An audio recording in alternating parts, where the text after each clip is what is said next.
존경하는 국민 여러분, 사랑하는 당원 동지 여러분, 지루한 코로나 터널 속에서 얼마나 고생이 많으십니까? 그러나 터널의 끝에 빛이 있듯이 코로나 국난도 머지않아 종식될 것이고 우리는 이후에 재도약을 준비해야 합니다. 제가 정치 참여 선언을 한 지 이제 넉 달이 되었습니다. 미지의 길을 가다 보니 여러 차례 넘어지기도 했습니다. 넘어지는 것은 실패가 아닙니다. 넘어진 자리에 주저앉는 것이 실패입니다. 정치 신인인 제가 다시 일어나 전진하도록 손잡아 주신 국민 여러분께 머리 숙여 감사드립니다. 저는 신인의 약점을 극복하기 위해 밤샘 노력을 해왔으며 앞으로도 피나는 노력을 할 것입니다. 오늘의 윤석열은 부족합니다. 내일의 윤석열은 더 나을 것입니다. 이 시대 최고의 개혁은 정권 교체입니다. 최고의 애국도 정권 교체입니다. 제가 국민의힘에 입당한 것도 오로지 정권 교체를 위함입니다. 현 정권이 훼손한 자유민주주의와 법치, 공정의 가치를 다시 세우기 위한 첫 걸음은 무도, 무능, 무치, 산무 정권의 집권 연장을 막는 것입니다.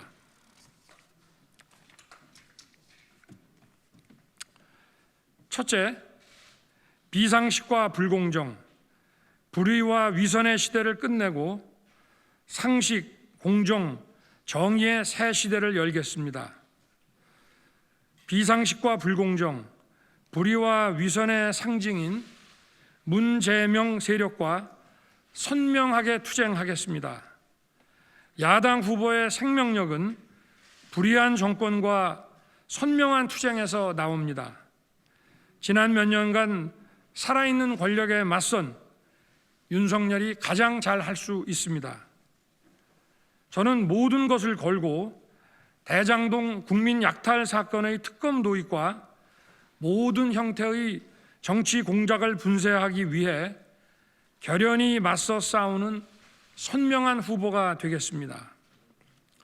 둘째, 국민의 힘을 혁신하여 품 넓은 국민정당, 유연한 보수 정당으로 업그레이드 하겠습니다.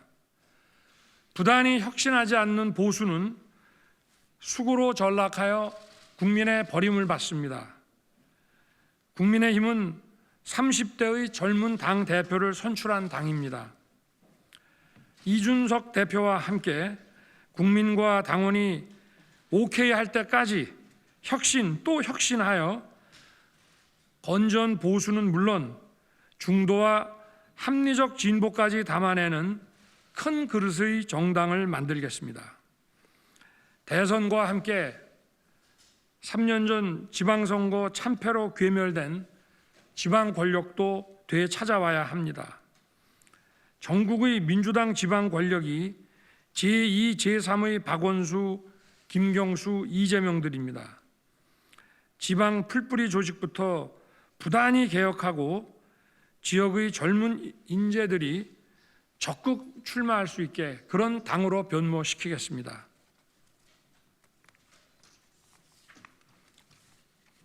저 윤석열은 대선 승리를 통해 정당 개혁과 지방선거 승리에 든든한 버팀목이 되겠습니다. 셋째, 대한민국의 심장을 다시 뛰게 하겠습니다. 자영업자와 소상공인들을 죽인 무모한 소득주도 성장 정책, 땅값을 폭등시켜 무주택 서민과 청년들의 희망을 앗아간 부동산 정책, 북한과 중국 눈치 보기에 급급한 줏대 없는 외교 안보 정책을 뜯어 고치겠습니다. 그리하여 무너진 민생을 살리고 청년과 미래 세대에게 희망을 주겠습니다. 존경하는 국민 여러분, 사랑하는 당원 동지 여러분, 제가 불의한 거대 권력에 단기 필마로 맞섰던 것은 특출난 용기가 있어서가 아닙니다. 사람에게 충성하는 대신 법과 원칙에 충실하고 국민에게 충성했기 때문입니다. 제가 굴하지 않았던 것은 국민과 당원 동지 여러분의 뜨거운 응원과 사랑이 있었기 때문입니다. 저희 외로운 투쟁은 다 꺼진 잿더미에서 정권 교체의 불씨를 살려내 당원 동지 여러분의 가슴마다 요원의 불길로 타오르게 했습니다. 만일 그런 일이 없었다면 오만한 민주당 정권은 지금 국민 위에 군림하면서 20년, 50년 아니 영구 집권을 꿈꾸고 있을 것입니다. 이번 대선은 부정부패 척결의 적임자를 뽑을 것인지 부패의 몸통을 뽑을 것인지를 결정하는 선거입니다. 야당에서 누가 이 부패와의 전쟁을 승리로 이끌 수 있겠습니까? 국민 여러분께서 부정부패를 척결하는 대통령을 뽑아 성실하게 땀 흘려 일하는 서민을 보호하는 정의로운 나라를 만들어 주실 것으로 확신합니다. 이 무도한 정권은 저 하나만 제거하면 집권 연장이 가능하다고 착각하고 온갖 공작과 핍박을 가하고 있습니다. 오로지 저 하나만 집중 공격하고 있습니다. 이것이 무엇을 의미하는 것인지 잘 아실 것입니다. 저는 국민과 당원 동지 여러분이 함께하기에 끄떡없습니다. 저는 맞으면 맞을수록 단단해지는 강철입니다. 존경하는 국민 여러분, 사랑하는 당원 동지 여러분, 누가 선명한 정권 교체의 기수입니까? 누가 현 정권이 가장 두려워하는 후보입니까? 누가 얼치기 진보 정권의 신적폐를 청산할 수 있겠습니까? 누가 낡은 정치와 부패 카르텔을 혁파할 수 있겠습니까? 윤석열로 이기는 것이 문재인 정권의 가장 뼈아픈 패배를 안겨주는 것입니다. 저 윤석열을 정권 교체와 정치 혁신의 도구로 써 주십시오. 반드시 대한민국의 정상화를 이루겠습니다. 승리의 큰 길에서 만납시다. 대단히 감사합니다.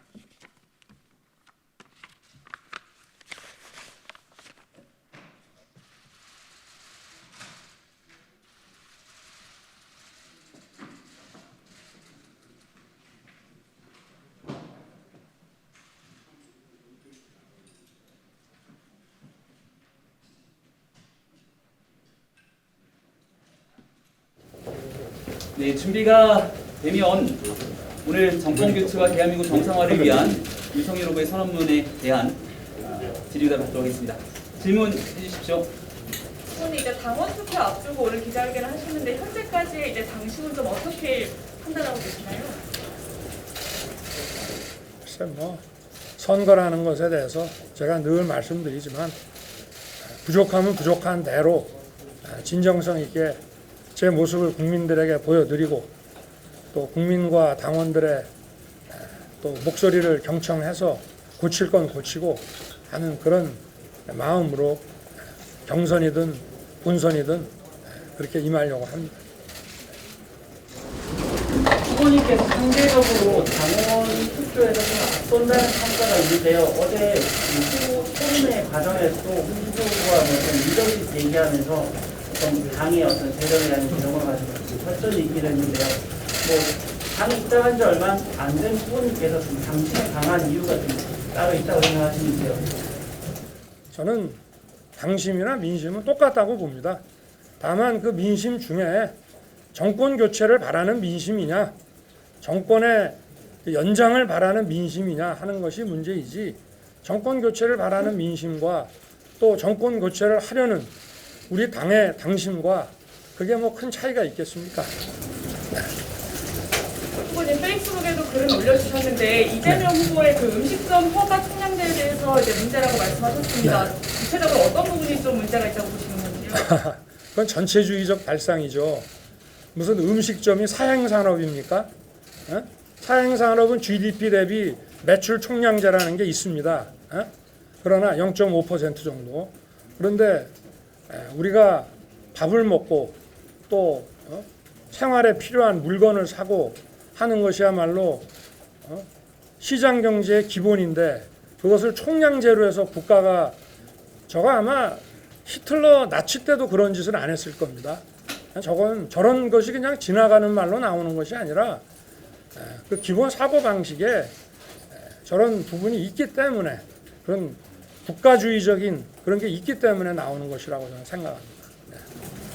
먼저 굉장히 죄송한 말씀이지만 문제 인스타그램 사진을 코로나 콘텐츠 사무실에서 찍었다는 말이 지금 많이 좀 올라오고 있는 것 같아요. 여기서 그 부분에 대해서는 제가 기획하고 다 지시하고 제가 한 일이라고 전부 사과드렸기 때문에 더 이상 언급을 안 하겠습니다. 어디서 찍었는지 자, 말씀드리면 다른 질문들 같이 이어받겠습니다. 후보님 경선이 과열되면서 이제 비방전이 벌어지고 있다는 평가 나오면서 좀 경선이 끝나고 나서 원팀이 불가능한 거 아니냐는 우려도 나오는데 어떻게 생각하시는지 말씀 부탁드립니다.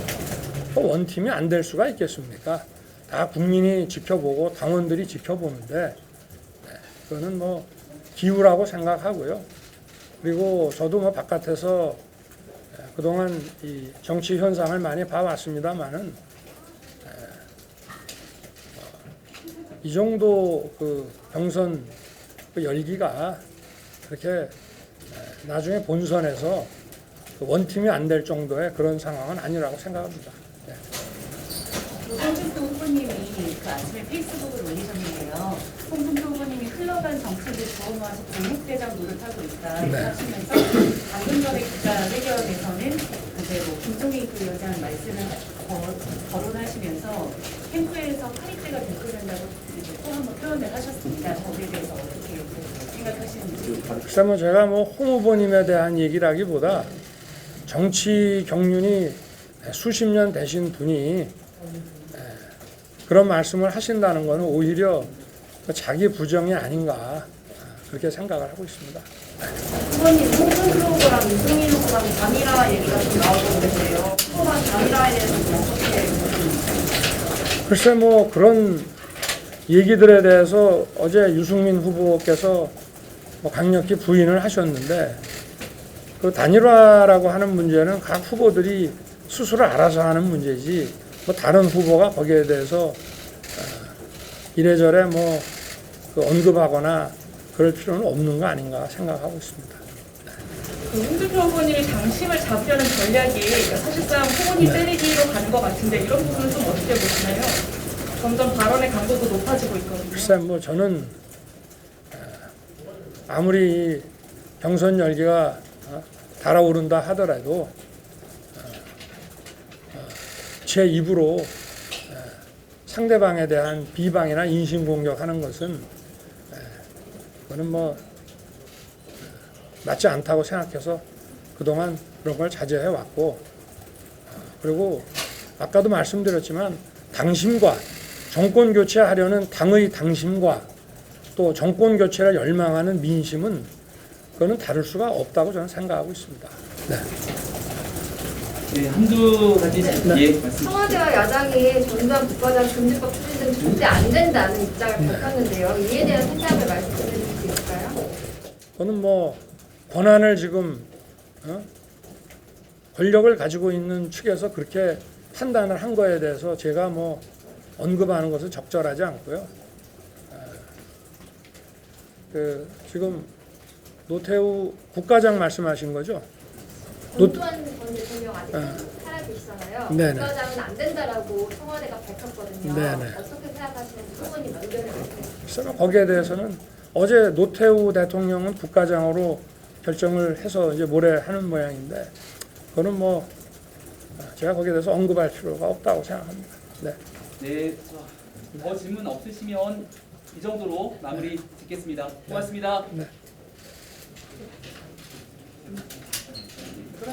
악수도 조심스럽다. 두번 박수 해야 돼. 고맙습니다.